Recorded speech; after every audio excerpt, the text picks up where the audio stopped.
compulsiva. Bueno, muy bien. Vamos a cambiar totalmente de tema, nos vamos a meter en la educación. Ese es uno de los temas que a mí me desvelan, el tema del conocimiento, de la educación. Siempre digo lo mismo, pero no me voy a hartar de repetirlo hasta el cansancio. El conocimiento, la educación en la República Argentina tiene que ser más importante que cualquier recurso natural. Que el litio, que vaca muerta, que el gas, la soja. Es mucho más importante. El conocimiento es mucho más importante para el futuro del país. Bueno, muy bien. Hoy estaba leyendo un informe del Observatorio Argentino por la Educación que dice lo siguiente. Más del 90% de los jóvenes entran al secundario. Solo el 16% termina sus estudios a tiempo. O sea, 16 de cada 100 terminan el secundario. Ahora, ¿cuál es el perfil de esos 16 que terminan? Bueno, y encontraron que una de las características es que pertenecen al tercil de mayor nivel socioeconómico. Y la otra característica que encontraron es que sus madres cursaron estudios en la universidad. Está con nosotros Mariano Narodowski, profesor de la Universidad de Itela. Mariano, ¿qué tal? ¿Cómo le va? ¿Qué tal, profesor? ¿Cómo anda? ¿Qué tal, Eduardo? Adhiero absolutamente a la cuestión de que la educación es más importante que el litio o el petróleo, incluso desde el punto de vista del valor económico, no solamente por una cuestión moral o política o democrática, sino hasta pensando por pura ambición o por puro interés de desarrollo económico.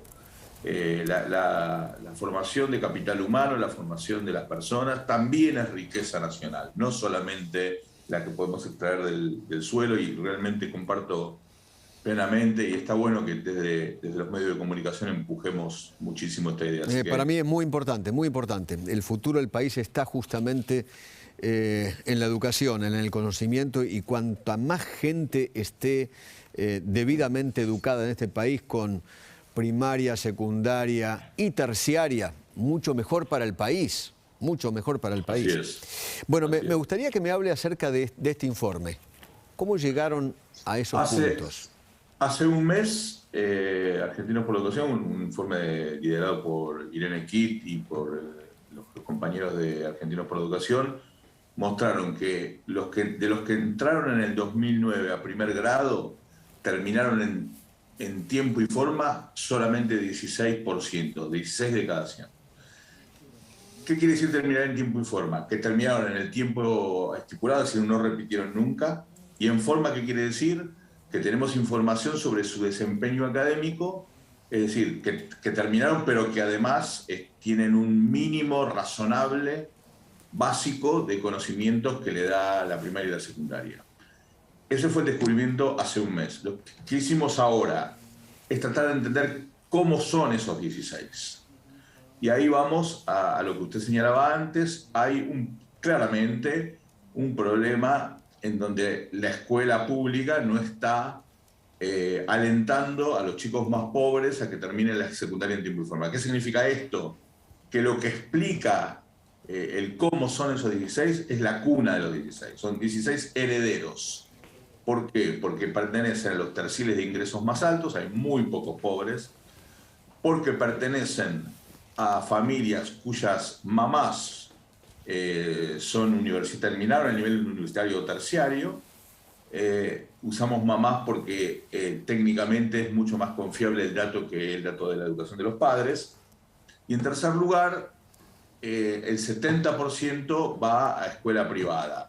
No porque la escuela privada sea mejor, necesariamente, sino porque son de niveles socioeconómicos altos, eligen escuela privada. No es que la causa sea la escuela privada, sino que están allí. Ahora, claro, en primer grado, el 30% van a escuela privada y el 70% a escuela pública. En cambio, en esos 16 se invierte. El 70% va a privada y el 30% va a escuela pública. Ahí tenemos realmente la explicación de cómo el sistema educativo argentino lamentablemente habla de la igualdad, habla de la ampliación de derechos, habla del derecho a la educación de los que menos tienen, pero en la práctica lamentablemente esto no solamente que no sucede, sino que además el sistema educativo reproduce las condiciones socioeconómicas de la población, que es exactamente lo contrario de lo que debe hacer. El sistema educativo lo que tiene que hacer es compensar las diferencias socioeconómicas y en lugar de compensarlas, las congela. Tremendo. El panorama es horrible para el futuro, digo, ¿no? Es horrible. La verdad que los especialistas en educación, aún con todas nuestras limitaciones, ya no sabemos más qué hacer, ya no sabemos más cómo gritar, no sabemos más qué campana O sea, esto que tocar. está ocurriendo, profesor, esto que está ocurriendo es una tragedia. Por Sí, donde se lo una mire tragedia. es una tragedia. Guillermo Jaime Echeverry lo llamó tragedia, yo comparto. Desde el punto de vista de la política educativa, nosotros lo llamamos colapso. ¿Por qué colapso? Porque estamos empantanados. Y las decisiones que se toman, porque algunas se toman, en vez de sacar el auto adelante cuando está empantanado en la arena, lo hunde más. Entonces, el colapso es eso. No avanzamos, no retrocedemos, estamos empantanados. Mientras otros países de América Latina, que hace 50 años miraban a la Argentina como ejemplo de lo que había que hacer, esos sí siguen avanzando. Sean de izquierda, de derecha, desde el Brasil de Lula hasta la Colombia de los partidos liberales y conservadores. Todos avanzan. En la Argentina, nuestra clase dirigente todavía no se dio cuenta de la importancia que tiene la educación. No se dio cuenta en términos reales, concretos, de O tratar... por ahí, profesor, es una política de Estado. Tener a la gente bruta. Bueno, es una política, de hecho es una política de Estado. Ok. Pasan los gobiernos y todo sigue igual. Eso es una política de Estado. Una política de Estado en el sentido. No sé, no creo que haya voluntad, por lo menos no en la mayoría de nuestros representantes, pero sí o una desidia, o una incapacidad, o la impotencia de ponerse de acuerdo, o pensar que es más importante vaca muerta, el Consejo de la Magistratura y el dólar. Cosas que obviamente tienen su importancia, pero hay una cuestión de prioridad. Tenemos más del 50% de los chicos en la pobreza, menores de 17 años, y en estas condiciones la educación pública tiene que esforzarse el doble, y en vez de esforzarse el doble, lo que hace es reproducir las condiciones de cuna de las familias. Entonces, los que fuimos beneficiados, como en mi caso, nunca tuve, mi familia ni fue ni es una familia rica, pero de clase media, por interés por el conocimiento, por interés por la sabiduría, por el esfuerzo, etc.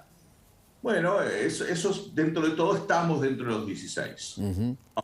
Una parte muy considerable de la población que no está dentro de los 16. Y un dato muy importante para que los sectores de mayores recursos no piensen que no les toca. Hay un 30% de los chicos del terciel de ingresos más alto que tampoco está entre los 16. Es decir, que aún teniendo las mejores condiciones en sus familias, desde el punto de vista socioeconómico, con padres profesionales... No lo aprovechan.